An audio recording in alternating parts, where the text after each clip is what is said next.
This presentation will cover one of the Tessent ijtag components, ICL or ICL, Instrument Connection Language. We'll cover the main aspects of the IEEE P1687 standard and how to use ICL to describe an instrument. In particular, the usage of keywords, connection rules, and how to build a module and top-level netlist using ICL. We'll discuss other aspects of IEEE P1687 in separate tutorials. Let's get started. First, what is an instrument? An instrument is a piece of IP that complies with the IEEE P1687 standard. P1687 is mostly about the interface of the hardware rather than what's inside the core. The instrument could be a mixed signal or analog block, an LBIST or MBIST controller, etc. The P1687 standard defines three main components or aspects. Hardware rules describe how a piece of hardware needs to be designed to be considered compliant. This is similar to IEEE 1149.1, for example, which defines the control signals, test block, and relative timing of all the signals. P1687 also introduces two new languages. First, ICL describes how the interface of a piece of IP or hardware looks. For example, a certain port is a scan input port or a scan output port. Also, in ICL, you describe the name of a port, the syntax, the schematic of that port, and the network of components. Second, PDL, or Procedure Description Language, is a command language that describes how ijtag will compute patterns to test a piece of hardware. It does not describe the patterns themselves, which may include control values to gain access to instruments. Instead, PDL defines at the instrument level where to apply care bit values, for example, applying care bits to read or write to a scan register. The application, Tessent ijtag, then follows the PDL instructions and retargets the care bits through ICL hierarchy, automatically adding control values as needed. Then, after being recomputed to the top level from the instrument boundary, the final PDL can be translated into any common or traditional patterns format like still or wiggle, or can be written out as a verification test bench. For the rest of this presentation, our focus will be on the usage of ICL in describing an instrument. So how do we use ICL to describe a module in ijtag? In essence, it's very similar to building a Verilog module. However, in comparing with the keywords that describe the port in Verilog, which are just input, output, or BiDi, ICL's port keywords also describe the port function. The complete internal components of the module don't have to be described, and the behavior of a module can be described by the PDL alone. For example, we want to scan in values or read values from a module. There are examples on how to do this in PDL, a topic for a separate presentation. In ICL module description, parameters can also be used. For example, for a scan chain module, you can define the length of a scan chain to equal a variable, x. Then during the instantiation of the module, you can override x with any value you want. All you have to do is write a generic module definition. This proves to be very convenient in different applications. ICL can describe the basic property of a module or object by using keywords. For example, with a single keyword you can describe the entire scan chain. You can build a hierarchy through instantiation of models, which we'll show an example of in these slides, and this is also similar in Verilog. One important point to be noted is that ICL is not ideal for modeling one-to-one with Verilog. ICL only looks at the access I/O in order to test or operate an instrument. A couple other notes would be that many of the things done in Verilog are done automatically by the P1687 standard. Also, in ICL, keywords for defining a port also indicate the port's function, as you'll see in the next couple slides. Here's a list of all the ICL port function keywords defined by the standard.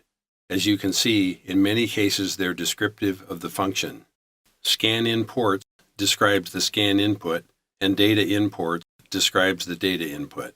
We have different types of enable ports, and we have clock port, which describes any general kind of clock as opposed to a test clock. Test clock can be described by a TCK port. We have keywords that describe different functions of the output ports, such as scan out port and data out port. And we have keywords describing IEEE 1149.1 standard ports, such as test mode select port and test reset port. Here's an example of defining a module with ijtag, with the description on the left and the schematic on the right. The description is for a segment insertion bit, or SIB. In this presentation, we don't have to concern ourselves with the actual behavior of the SIB. Rather, we'll focus on how to describe this block in ijtag. The definition begins with the keyword for the module and is followed by the module name, here SIB-M, then the list of ports. The keyword scan-in port describes the scan input port, and SI is the name of the port. We also have scan-out port, or SO, for scan output port. The keyword source indicates where the scan output gets the information. In this case, the data is from an object called SIB in caps, and SIB, which is Q1 in the schematic, is a scan register, and since it doesn't declare any length, it's a 1-bit scan register. Select port is a global enable of a module. In order for an ijtag module to operate, this EN signal has to be active high. ToSelect port, or 10, is an output that goes to the other module and acts as an enable port for it. This output actually turns the other module on and off. If you take a look at the end of the code, this signal is computed by another signal called AND with the keyword logic signal. The signal AND is true if both EN and SIB are 1. Thus, data of the output 10, the orange pin in the schematic, comes from EN, the global enable signal, and the internal state of the SIB. Since the SIB is a scan cell, when we shift in 1, we can turn this output enable signal on and off. Moreover, if we look at the schematic, we would see the scan mux. If SIB is 0, we choose the SI input. If SIB is 1, we select a straight-through FSO signal. Regarding the SIB object, you can think of it as a scan register in ATPG, which means the initial state of the scan register is X. This is why other components come into play. Look at the description of the SIB in Figure 1. Reset value is 0, which means whenever the global reset is active, this scan cell has a value of 0. This is done implicitly without any sort of routing. Since we always reset our circuit, we always know that the value of the SIB is 0 in this case. Capture source is 0. Since the SIB is a scan flop, it also has a data input port, which we don't want to be unconnected or free-floating. This line assures that the data input port is always connecting to 0. Besides the data input port, there is also a scan input port for the SIB, and we have to describe that in the shift operation, where the data is coming from. In this case, it's from the output of the mux. You can see this on the scan-in source line of the SIB. And you can also see the scan mux definition in Figure 3. So to summarize the description of the module SIB-M in this slide, what has been described in P1687 is that we have port functions, port group, a scan register, a scan mux, and a logic signal. Again, the ijtag description is different from the Verilog description. What we did not describe in this block is the rest of the logic shown in the schematic. The lockup latch, or LAT, the shadow register, Q2, the buffer, or any logic that connects to all the input ports, and all the gating logic of the incoming control signals. Also, the schematic shows the RST signal, but it isn't declared in the code. This RST is assumed to be there. There are certain signals that are automatically implemented by the standard. This example is an ijtag description of a data register module. It demonstrates the use of parameters and tickle. The range of the scan register is specified by the values stored in regmax and regmin. The standard's hardware rules state that the scan register's shift direction is from left to right. This means that the scan-in bit is the leftmost bit in the scan register, and the scan-out bit is the rightmost bit of the scan register. Note that ijtag does not state that the leftmost index must be larger than the rightmost. In ICL, registers can be defined with increasing or decreasing indices. However, which scan-out bit is actually connected to a receiving object is defined by the object itself. In our example here, the scan-out port SO declares that it receives data from R0. Again, it's important to emphasize the fact that it's not ideal to model one-to-one with Verilog using ICL. ICL is meant for test view, an abstract representation of an object. In this slide, you can see the difference between a possible Verilog model describing the schematic and what is described in ICL. Also, not all the Verilog ports are in the ICL description.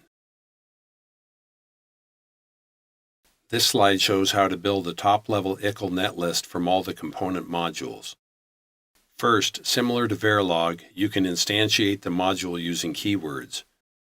For ICL, we use instance followed by instance name of module name. Note that the ICL keyword is case-sensitive with the first letter in caps followed by lowercase. Second, we describe the connections between these instances. As you can see in instance MySib1, ICL describes the connection of the pins of the instance with another instance in the top module netlist. In the example, input port SE is connected to the taps SE. The equal sign represents the connection, and the dot in mytap.se represents the hierarchy of the taps SE pin. It's important to see that ICL rules don't allow any floating input ports. All the input ports have connections to other pins. It's unnecessary to describe all the connections as long as the code describes where the data comes from. For example, the data for port EN of instance myTDR1 is from the SIB, MySib1 10 signal. You can think of it as the input pin's data coming from a source, and this source is the one driving the data to that input pin. This slide shows a portion of the ICL description of the schematic for the top-level circuit. It shows the ICL network and connections among each of the ICL instances. There's one tap controller, myTap. There are two SIB instances, MySib1 and MySib2. And there are two TDR instruments, myTDR1 and TDR2. So we've seen how to use instrument connection language to define modules and build a top-level netlist, and to understand connection rules and important keywords. This will help you get started using ijtag3.